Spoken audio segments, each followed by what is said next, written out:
Hi, ഇന്ന് carrot ഷേക്കാണ് special. നല്ല മധുരമുള്ള ക്യാരറ്റ് ഷേക്ക്. അതിന് വേണ്ടി വേവിച്ച് ക്യാരറ്റ് എടുത്തിട്ടുണ്ട്. പിന്നെ അണ്ടിപ്പരിപ്പ്, ബദാം, ഈന്തപ്പഴം എല്ലാം കൂടി വെള്ളത്തിൽ കുതിർത്തതാണ്, അതും ഇട്ടിട്ടുണ്ട്. ഏലക്ക പൊടിച്ചതാണ്, അതും ഇട്ടിട്ടുണ്ട്, കുറച്ചിടുക.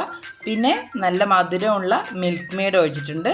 പിന്നെ ആവശ്യമുള്ള കുറച്ച് പാല് എല്ലാം കൂടെ ചേർത്തങ്ങനെ മിക്സ് ഇട്ടിട്ട് അടിച്ച് കഴിഞ്ഞിട്ട് വെള്ളത്തിൽ കുതിർത്ത ചിയ സൈഡാണ്. പിന്നെ അടിച്ച് വെച്ച ഷെയ്ക്കും.